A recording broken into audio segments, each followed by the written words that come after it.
Hey tout le monde!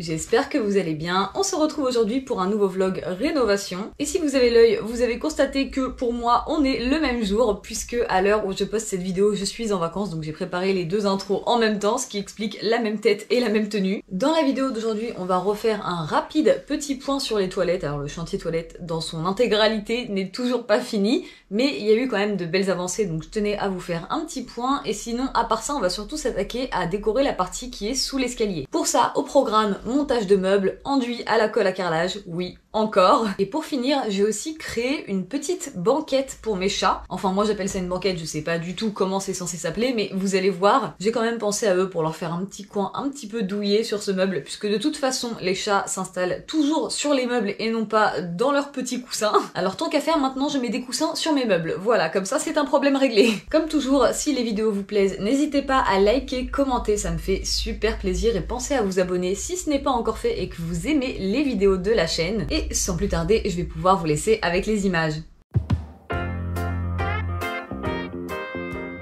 Donc je voulais vous faire un point rapide sur les toilettes. D'ailleurs, on a bien vidé la salle de bain de tous ces outils, donc ça résonne énormément. Je voulais vous expliquer déjà pour commencer pourquoi on était parti sur ce type de coffrage au lieu de nous faire nous-mêmes en placo. Enfin, la raison elle est très simple, c'est qu'on avait tout simplement la flemme de devoir tout faire sur mesure, de faire de l'enduit, de la peinture, etc.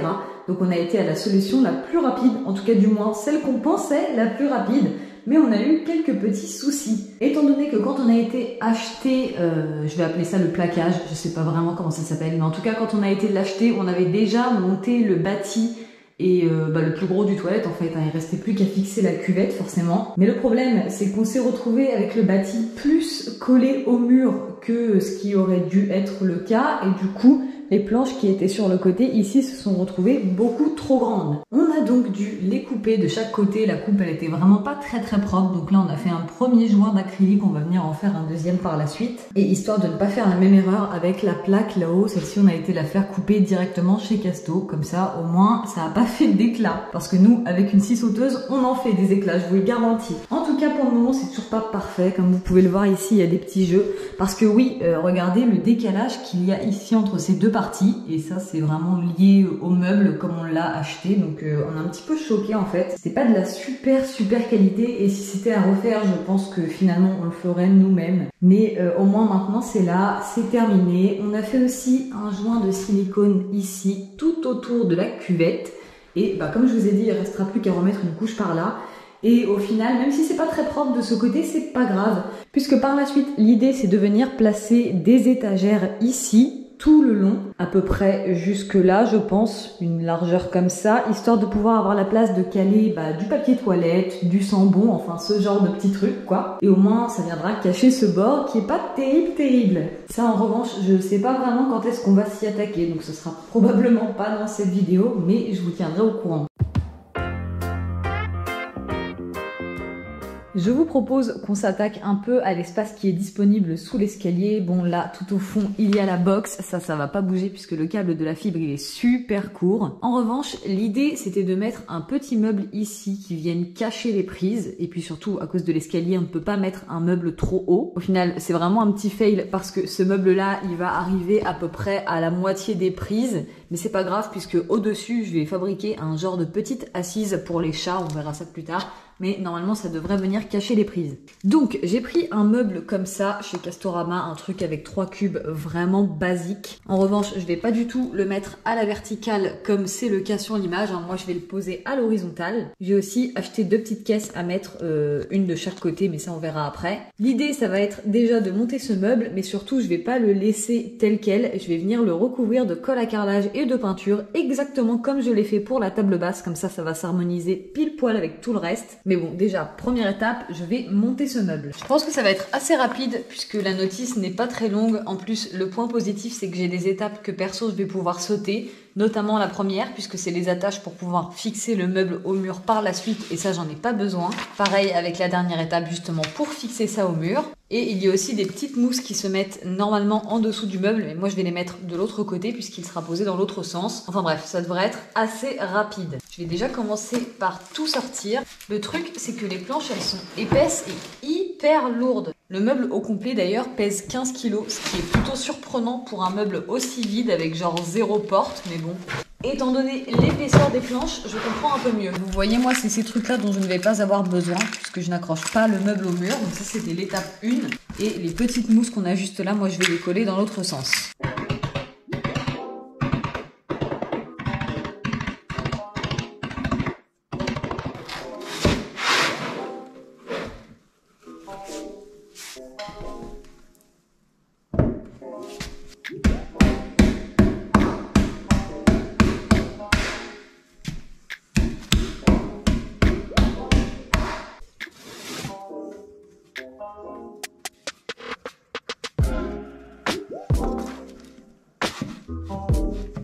Avec ça, c'est sûr que ça va pas bouger. Hein.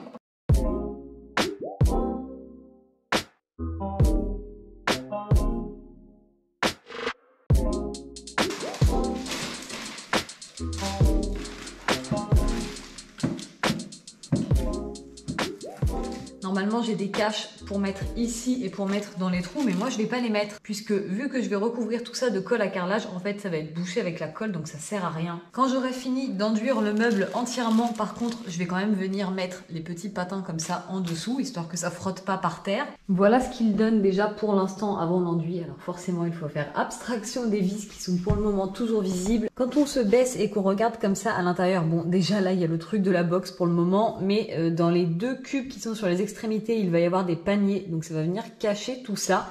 Là, pareil, au-dessus, on voit la prise, mais ça sera caché. Il y a juste cette plainte-là qui sera toujours visible, puisque je vais pas mettre de panier dans ce cube. Mais bon, je vais placer de la déco, donc en vrai, je pense que ça se verra pas. Surtout que, quand on regarde d'en haut, franchement, c'est pas choquant du tout.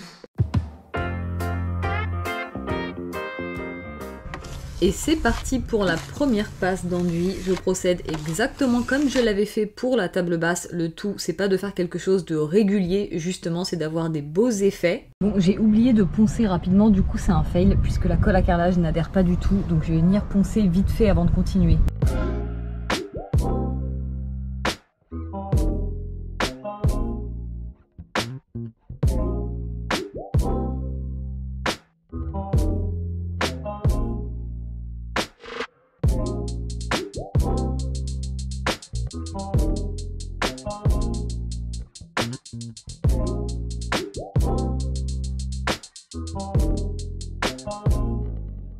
J'ai fini par mettre 2 couches d'enduit histoire que ça comble bien, vu que même une fois poncé, ça accrochait pas hyper bien. Là, pour vous montrer, vous voyez bien la différence. J'ai poncé toute cette partie-là, mais la partie du bas, je ne l'ai pas encore poncée. J'espère qu'on verra bien. J'en ai aussi profité pour retourner le meuble, puisque pour pas trop galérer à faire ce qui est sur le côté, au-dessus, en dessous, et ben je vais tout simplement le retourner dans les 4 sens et faire à chaque fois une seule face. Bon, pour le moment, je vais déjà m'occuper de finir de poncer le bas de cette partie-ci. Et après, je vais passer à toutes les parties qui sont comme ça.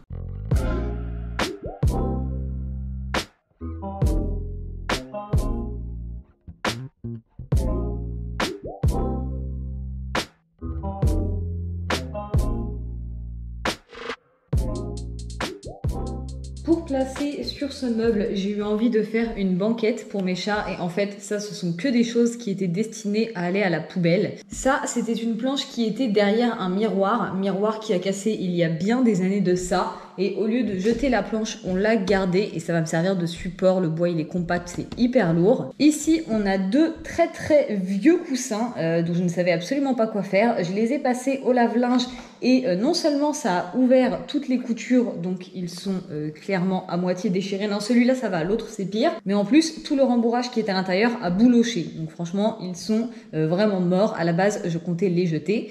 Et ça, c'est un bout de tissu, vraiment une chute. Pour tout vous dire, c'est même une chute d'une chute. Puisque j'avais acheté ce tissu il y a bien longtemps pour recouvrir un pouf, Je l'avais recouvert. Avec ce qu'il me restait, je m'en étais servi pour faire un pied de sapin. Vous savez, pour recouvrir les pieds des faux sapins en fait. Tout est dans le nom. Et donc ça, c'est comme je vous le disais, donc une chute d'une chute qui normalement serait partie à la poubelle. Mais là, ça va être suffisant pour ce que je veux faire. L'idée, c'est de se servir de cette planche comme support, de venir placer les coussins au-dessus et de les recouvrir avec ce tissu. Pour que le tout tienne bien en place, je vais venir agrafer tout ça à l'arrière de ma planche et normalement ça devrait pas être trop compliqué. Je pense que l'idéal, ça va déjà être de venir fixer ça sur l'extrémité de ma planche et de l'agrafer. Le problème, c'est que mon morceau de tissu fait vraiment pile poil la taille nécessaire, donc il va pas falloir que j'agrafe trop loin. Et pendant que j'agrafe, il faut aussi que j'essaye de tendre le tissu au maximum.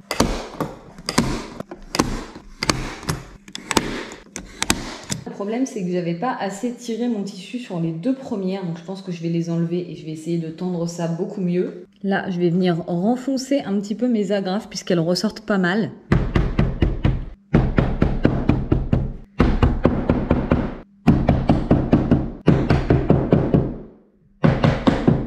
Et là, franchement, avec les poils, en vrai, on les voit plus du tout. Maintenant, je vais venir retourner ça, y placer mes coussins. Et c'est à ce moment-là qu'il faut prier pour que la taille du tissu soit suffisante. Ça va être un peu short. Ceci dit, je peux profiter du fait que les coussins soient déjà ouverts pour enlever du rembourrage. Et là, au moins, ça devrait le faire. Là, je pense que c'est pas mal. Comme vous pouvez le constater, j'en ai enlevé une bonne quantité. Maintenant, je vais venir recouvrir ça. Et non seulement au niveau de la longueur, ça devrait passer, mais en plus, ça reste plutôt très molletonné. Donc, je suis contente. Maintenant, il va encore falloir que j'arrive à fixer tout ça. Pour ça, il faut que je retourne cette planche, que je positionne bien mes coussins et que je tire au maximum sur le tissu. Ensuite, il ne me restera plus qu'à venir agrafer comme de l'autre côté.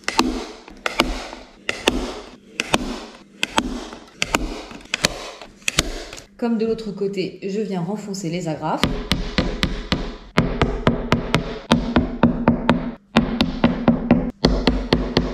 Maintenant, autant de ce côté-là, ça va être vraiment facile de venir agrafer, autant de l'autre côté, j'ai beaucoup moins de longueur. Je sais pas trop par quel miracle j'ai réussi, mais j'ai réussi. Il reste plus qu'à faire l'autre côté. Là, ça va être plus facile puisque j'ai beaucoup plus de marge. Là, je vais même venir couper un petit peu pour pas avoir trop de tissu au niveau de l'angle.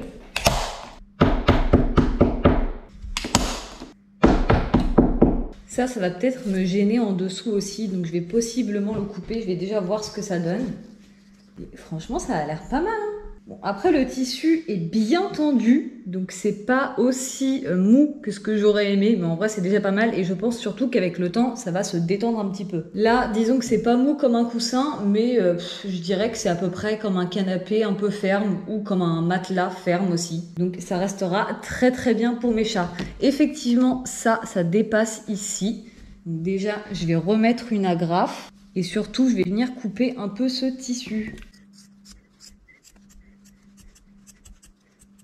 Voilà ce que ça donne, je vous montre de profil comme ça, vous voyez bien l'épaisseur ici du coussin, parce que peut-être que du dessus comme ça, c'est pas forcément hyper flagrant. Bon, c'est du blanc, mais j'ai déjà testé ce tissu, puisque comme je vous l'ai dit, j'ai recouvert un pouf avec, et les poils s'enlèvent relativement bien quand on frotte le tissu comme ça. Maintenant, il reste plus qu'à espérer que ça rentre bien sur le meuble qui va aller sous l'escalier, et puis bon, de toute façon, si c'est pas le cas, c'est pas grave, il ira ailleurs. Mais bon, dans l'idée, si je l'ai fait, c'est pour le mettre là. Donc j'espère que ça va rendre bien, et franchement, ça a été hyper rapide. J'ai dû faire ça en, un quart d'heure, 20 minutes peut-être. Et encore une fois, avec uniquement des objets de récup, enfin des objets qui allaient aller à la poubelle. Donc, c'est tout gagné.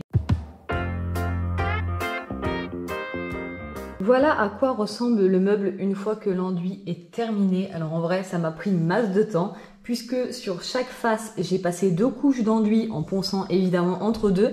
Et après, j'ai aussi essayé d'arrondir un petit peu les angles. Je ne sais pas si ça se verra bien à la caméra, mais à la base, c'était vachement plus abrupt que ça, donc là, je préfère. Maintenant que toute l'étape enduit et ponçage est terminée, je vais pouvoir passer à l'étape peinture. Pour ça, je vais utiliser la même que j'ai utilisée sur la table basse. D'ailleurs, si vous n'avez pas vu cette vidéo, je vous la mets en fiche en haut à droite. Je vais donc faire un mélange de peinture dans un fond de bouteille. Je vais mélanger de la peinture blanche, ainsi que cette peinture-là qui nous avait servi à faire le mur du salon salon là-bas. Je vais mettre plus de blanc que de beige et je vais mélanger tout ça avec du bicarbonate de soude pour toujours avoir cet effet matière. En termes de quantité, à vrai dire, je sais pas trop, je fais ça vraiment à l'œil. Et je vais déjà commencer par verser le blanc. La couleur, je vais essayer de mettre à peu près la moitié de ce que j'ai mis en blanc. Voyons voir ce que ça donne déjà comme ça. Ouais, je crois que ça me plaît comme ça. La couleur, elle est pas mal. Maintenant, je vais venir ajouter le bicarbonate de soude. Je vais en mettre 2 cuillères. On mélange, on mélange, on mélange. Là, en termes de texture, c'est quand même bien épais. Donc, on est parti pour faire la première couche de peinture. Je vais commencer par le bas, je vais faire aussi les côtés et le dessus. Je vais faire 2 couches comme ça en ponçant très légèrement entre les 2 couches et après je retournerai, je ferai exactement la même chose de l'autre côté.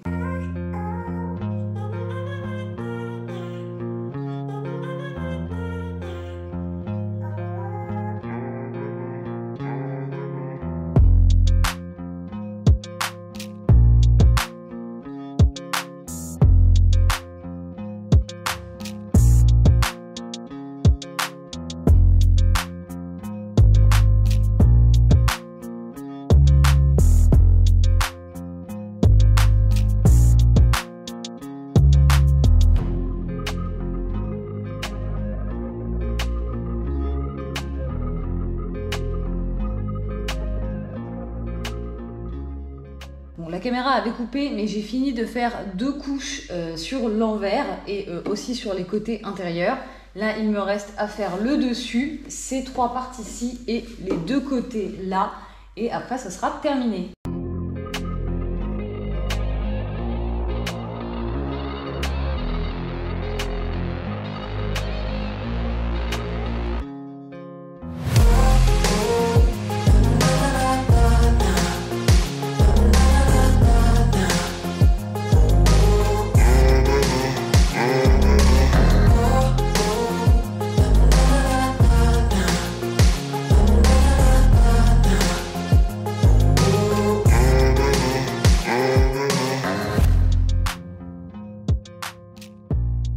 Là, j'ai terminé la première couche de peinture. Je ne sais pas si on verra bien en caméra, mais la raison pour laquelle je passe toujours un petit coup de ponçage entre les deux, c'est parce que comme vous le voyez, avec le bicarbonate de soude, c'est très granuleux, donc ça enlève juste vraiment les grains qui ressortent un maximum. Mais la peinture est tellement épaisse que ça vient quand même bien combler les creux de la colle à carrelage. Tout ça, c'est pour faciliter le nettoyage et que la poussière accroche quand même un minimum sur la surface et que ce soit pas rugueux. Donc là, j'attends que ça sèche, je passe mon petit coup de ponçage et j'attaque la deuxième couche. Mais je pense tout simplement que je vous montrerai ça une fois que j'aurai terminé. J'ai terminé mes 2 couches de peinture, j'ai légèrement égrené comme d'habitude et pour finir, j'ai passé 2 couches de vernis mat transparent histoire de protéger un maximum. Ça comble aussi un petit peu tous les creux, même si forcément il en reste énormément, mais ça permettra à moins de poussière de s'accrocher. L'avantage avec cette technique, c'est qu'on ne voit plus du tout les différences entre les différents morceaux de bois, les endroits de fixation. J'ai bien évidemment arrondi un maximum les arêtes, comme ça le meuble ne croche pas du tout. Et je l'ai mis à sa place définitive, je pense, quoique je vais peut-être le pousser encore un tout petit peu plus vers l'escalier, mais grosso modo il sera ici, dans le prochain épisode. Ce que je vais faire, c'est que je vais décorer cet endroit avec vous. Donc je vais aller chercher plein d'objets de déco. Attendez, je vais même vous monter avec moi dans mon repère à décoration. Pour l'instant, c'est la pièce où je stocke tout ce qu'on a déjà déménagé. Bon, la cuisine, ça faisait longtemps qu'on n'en avait pas parlé. Pour le moment, la première étape, ça va être de commencer par décoller la crédence.